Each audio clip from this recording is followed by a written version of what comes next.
Hello, horror fans, and welcome back to Dead by Daylight. In this episode, I'm going to cover the Deathslinger's backstory.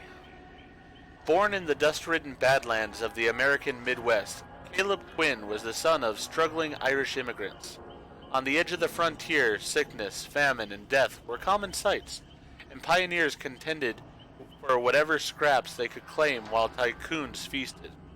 Caleb's father, once an engineer, had few options to ply his trade as businesses posted a common sign: no Irish need apply. His antiquated tools laid untouched for years until Caleb uncovered them.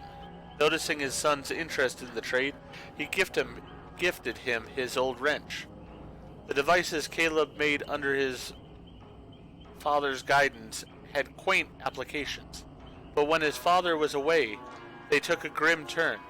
He hid plans for a mask that would gouge barbed needles into a human's eyes and rip them from their sockets, complete with sketches of it fitted on boys who bullied him. With age, Caleb's engineering abilities became marketable, and employers put their discrimination aside. Henry Bayshore, the owner of the United West Rail, hired him.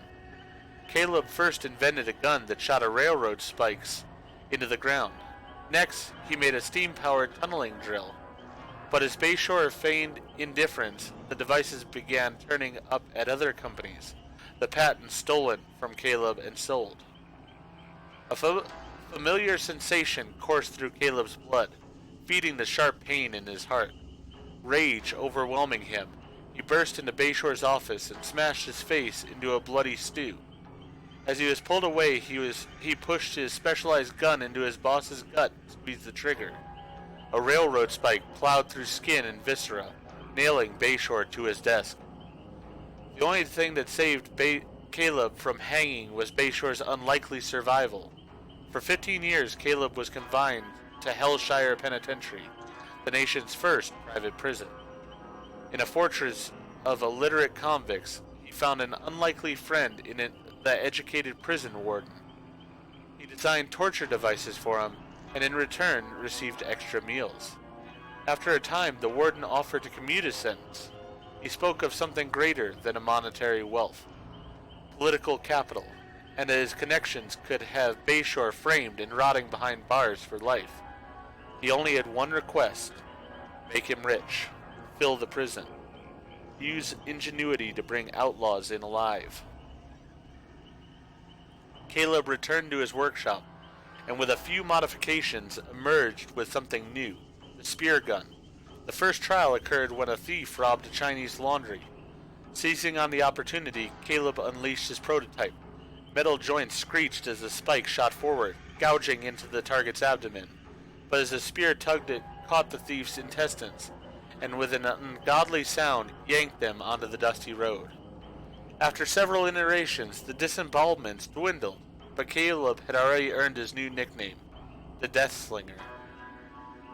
Looking to protect his asset, the prison warden pulled strings and released Irish inmates to form Caleb's posse. The Hellshire Gang was born.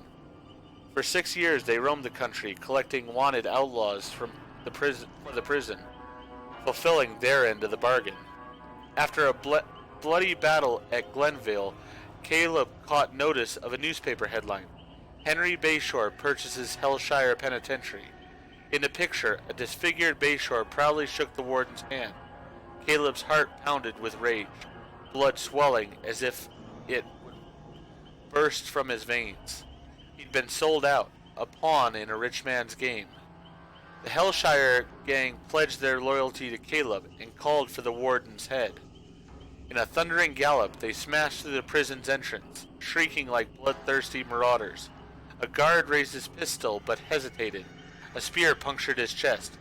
Caleb grabbed the man's head and slammed it against a prison cell until it spilled through the bars. Reaching the warden's office, Caleb kicked the door and was met with a fortunate sight.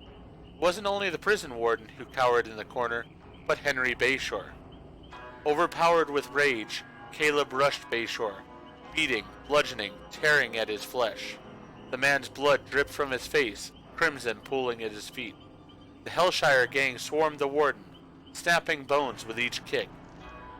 With the two men broken and begging for death, the posse dragged them to the commons, where they were left to the growing crowd of prisoners. Soaked in blood and sweat, Caleb hobbled to his old cell, hardly paying notice to Bayshore's screams. He sat on the bed's edge as blood ran from his fingertips. A thick, unnatural fog streamed through the barred window.